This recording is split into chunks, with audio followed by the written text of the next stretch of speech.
Okay, I'm Rabbi Weiss, and together we're going to make some challah with Mosheva Be'ir. I prepared 5 cups of warm water because that's going to help us activate our yeast.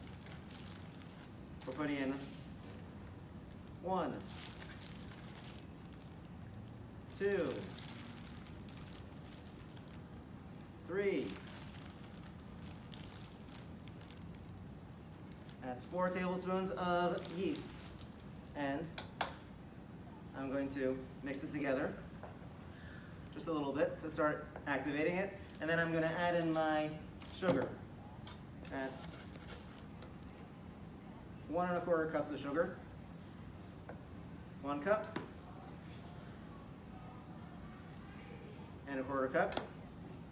And I'm going to mix it together. This helps activate the yeast. And once you've activated the yeast, the idea is to just let it sit for a few minutes until it gets nice and bubbly. So I did that before, so we don't have to wait for the yeast to get bubbly. And I have in another bowl some nice bubbly yeast that's been sitting about for 5 or so minutes. So it's ready to go, and we're ready to actually make the dough and not just activate our yeast. This recipe calls for 5 pounds of flour. You might not use it all, but it's always good to have that full amount available so that if you need to add some to make it less sticky, you can.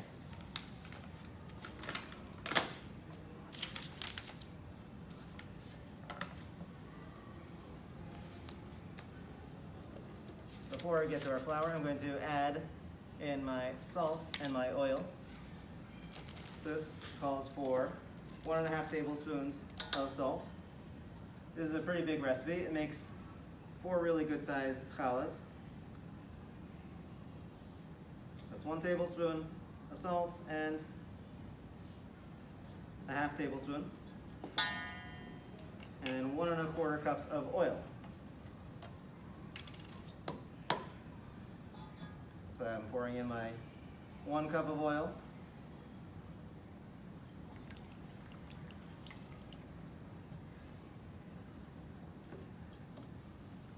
Quarter cup of oil.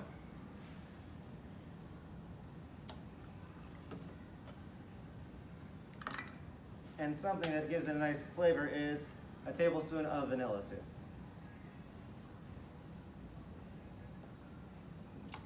Pour that in and mix it together before we get to the flour.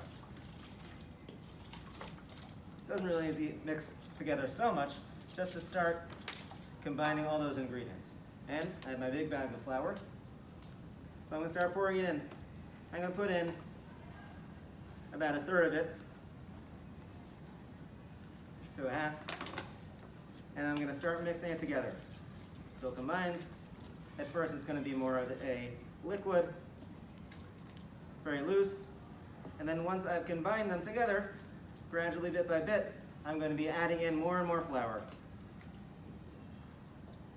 You don't have to worry about getting it exactly smooth yet, because there's plenty of mixing and kneading to go.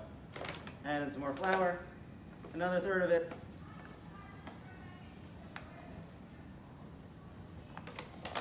Now there's about 1/3 of it left. And I keep on mixing it together. You want to combine all the flour so that you see less and less of it as you're mixing it together. You can get a little workout, exercise your arms. As you see, you're going to want a big bowl because there's a lot of dough that we have here. So we mix it together. It's starting to get pretty thick.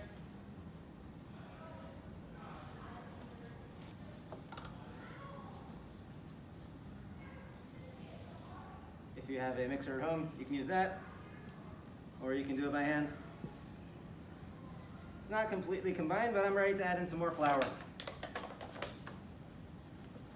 I'm not going to put it all in. I'm going to save a little bit in case it's too sticky.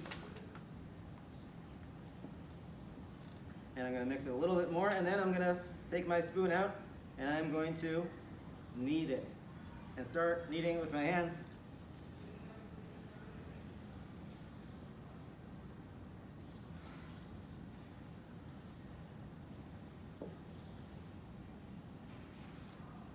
Okay, I'm ready to knead it.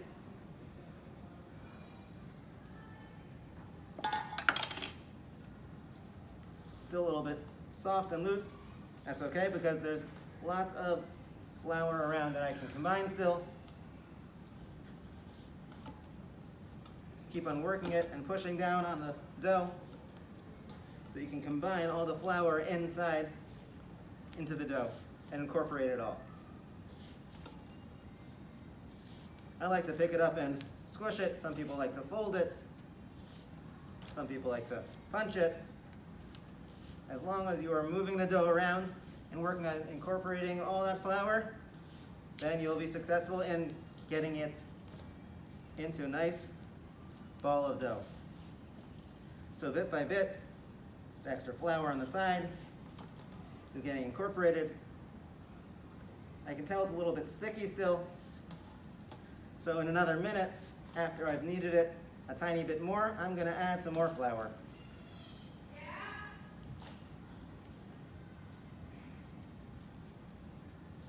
It's pretty close. I'm just going to add a little bit more flour. I'll knead it a little bit more. And then after you add the flour and knead it, the idea is that you put it aside and let it rest. As it rests, the yeast is going to continue to do its job, and it's going to help the dough grow, to get bigger and bigger. It should about double in size in an hour or so, but as long as it's helping the dough grow, then you are all right.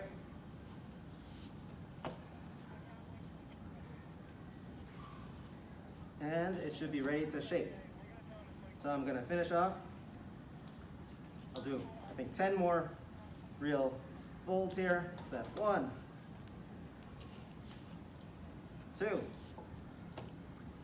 3, and 4, and 5, and 6, and 7, and 8, and 9. A few more punches. And one last fold. And now I can see it's not so sticky. It's the right consistency that you'll be able to make your challah in about an hour or so once it grows. So remember, after you let it sit for a bit, about an hour or so, then you're going to punch it down again and squish it, and you'll divide it into your pieces to make your challah. You can braid it, you can twirl it, you can make different shapes with it. I'll show you one favorite shape that I like to make, even though really it's not ready. I'm going to put it back to grow in a minute. I like making into a simple snake or a worm.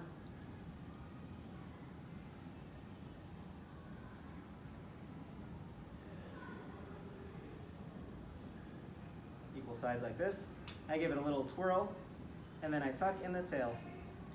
And there, it's kind of like a mini braid. But you can shape it however you like, and then you bake it, and it'll be delicious for Shabbat. Remember, after you've let it grow and before you make your challah, you take off a piece of the dough, and you make the bracha of lahafrish challah min ha'isa, the bracha on hafrashat challah. So enjoy your challah making and have a wonderful day.